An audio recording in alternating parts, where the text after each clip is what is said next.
Comedian మనోడు. నువ్వు ఏ విధంగా మాట్లాడుతావు అంటే అధికారం నీ చేతిలో ఉందని మాట్లాడుతున్నావా? రేపు అధికారం లేకపోతే నువ్వు ఎక్కడ అసలు నీకు తెలియదు, అది గుర్తుపెట్టుకో ఫస్ట్. అవును, రాజ్యాంగం అంటే ఏంది? దేశం నడిపిస్తున్నది. అవును, నువ్వు ఆయన పెట్టిన భిక్ష వల్ల ఇలా ఎమ్మెల్యే ఆయన నిజామాబాద్. అవును, నిజామాబాద్ నుంచి, అవును, డిస్ట్రిక్ట్ నుంచి. అవును, కొంచెం నోరు అదుపులో పెట్టుకుని మాట్లాడు. ఎవరు? ధర్మపురి అరవింద్. ఓకే, మన నిజామాబాద్ తమ్ముడు, బీజేపీ ఎంపీ. అరే పసుపు బోర్డు తెస్తా అని తెలియదు, దొంగ సర్టిఫికెట్లు, డిగ్రీ సర్టిఫికెట్లు పెట్టి ఎంపీగా పోటీ చేసి గెలిచిండు ఎలక్షన్ లా. ఏనేనా? మొన్నగాక నిన్న మన ఎల్లమ్మ తల్లిని చెప్పులో ముడిపోయి అంటే ఎడమకాలు చెప్పుతో ముడుపు కడతా అన్నాడు మన దేవతలు. ఈ తమ్ముడేనా?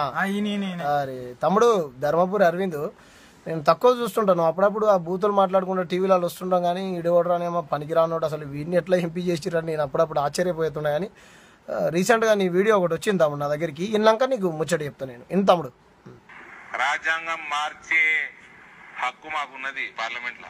అట్లానా తమ్ముడు? నీ గుండు వలగొట్టేటువంటి హక్కు కూడా ప్రజలకు ఉన్నది తమ్ముడు. ఇట్లాంటి మాటలు మాట్లాడితే చెప్పు మారుస్తాం కూడా తమ్ముడు. మారుస్తాం. మీ మోడీని మార్చేటువంటి హక్కు ప్రజలకు ఉన్నది తమ్ముడు. మారుస్తారు కూడా తమ్ముడు, మారుస్తారు తమ్ముడు. పార్లమెంట్ ఉన్నది, అది మేమే తయారు చేసేది. ప్రజలకు ఉన్న తమ్ముడు, మీ మోడీని మార్చేటువంటి హక్కు, మీ బండి అని నిన్ను మార్చేటువంటి హక్కు కూడా ప్రజలకు ఉన్న తమ్ముడు, అది గుర్తుపెట్టుకో.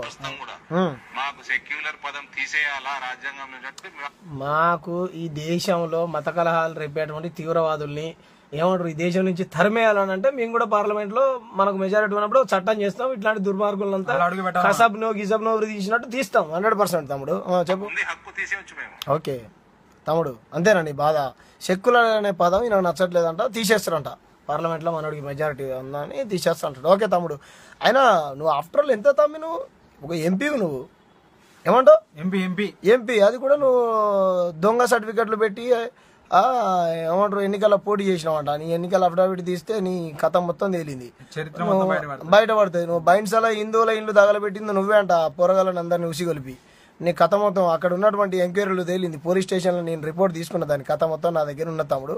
హిందువుల ఇంట్లో నువ్వే గాలబెట్టి ముస్లింలు గాలబెట్టిర్రు, ఈ హిందువులకు రక్షణ లేదని ప్రచారం చేసుకున్నావు అంట. ఇంత నీచమైనడు ఆ తమ్ముడు. నువ్వు క్రికెట్ బాగా ఆడతామంటావు కదా నువ్వు, ఏంటి రంజీ ట్రోఫీకి సెలెక్ట్ అయినావా? నేను బౌలింగ్ మస్తు చేస్తాం, మీ medium fast over the wicket right hand ball 150-160 స్పీడ్లో వస్తుంది. వేసిననుకో 3 వికెట్లు పలుగుతాయి తమ్ముడు, ఒకటే బాల్కు 3 వికెట్లు పలుగుతాయి. బ్యాటింగ్ బాగా చేస్తామంట కదా నువ్వు. మీ ఏస్రావు నార్లోనేమో మీ బండి సంజయ్ అన్న చేస్తాడు 7-8 గంటలకు.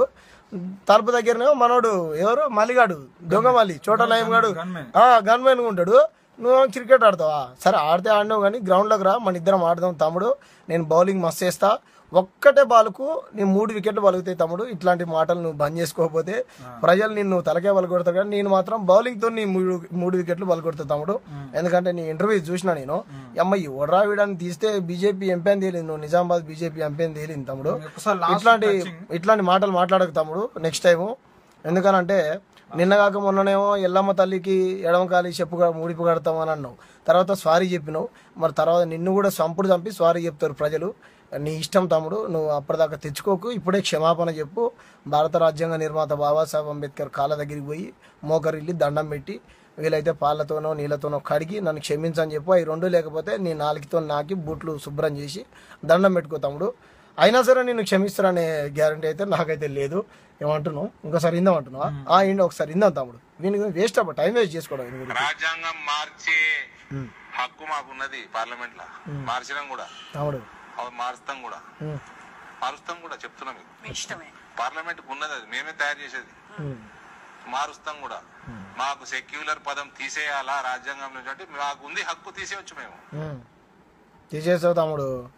మీ రాజాసింగ్ ఏమో లా కొడుకులని తిడతాడు, వీళ్ళ ఎమ్మెల్యేనే కదా గోషమాల్ ఎమ్మెల్యే. రఘునందన్ ఏమో పోలీసు వాళ్ళని కొట్టమంటాడు.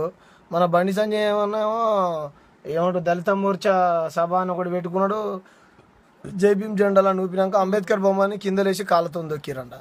ఎట్లా పుట్టిరా నాయన, మిమ్మల్ని తిట్టినా నోరు పోతుంది, కానీ మీరు మారతలేరు రా. మీ వల్ల నా ఇజ్జత్ పోతుంది, నాకున్న విలువ పోతుంది. ఇంత నీచులేదురా నాయన మీరు. మీకు చేతులు అయితే దండం పెడతారా? మీ ప్రవర్తన మార్చుకోరి, కాళ్ళు పట్టుకుంటారా? మీ ఇంత గలీజ్గాళ్ళు ఉన్నారా? ఏంద్రా బూతులు నేర్పిస్తారా? మళ్ళీ దేవుడు అంటారు. ఏ దేవుడు చెప్పిండు చెప్పురా బూతులు మాట్లాడమని? ఏ దేవుడైనా బూతులు మాట్లాడమని చెప్తాడా?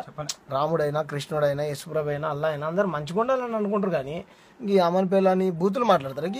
ఏం బీక్తావు అని అంటారు ముఖ్యమంత్రిని పట్టుకొని. మరి ప్రధానమంత్రిని కూడా ఏం బీక్తుండానంటే, నువ్వు ఒక ఎంపీ స్థాయిలో ఉన్న వ్యక్తివి ముఖ్యమంత్రిని పట్టుకొని ఏం బీక్తుండానంటే తప్పే, అట్లా అనడం తప్పే. ఓకే, ముఖ్యమంత్రి ఏం బీక్తున్నాడు అనుకో, మరి మోడీ ఏం బీక్తుండని ఒక సామాన్యుడు అన్నాడు అనుకో, ఎట్లా తప్పు అవుతుంది? తప్పు కాదు.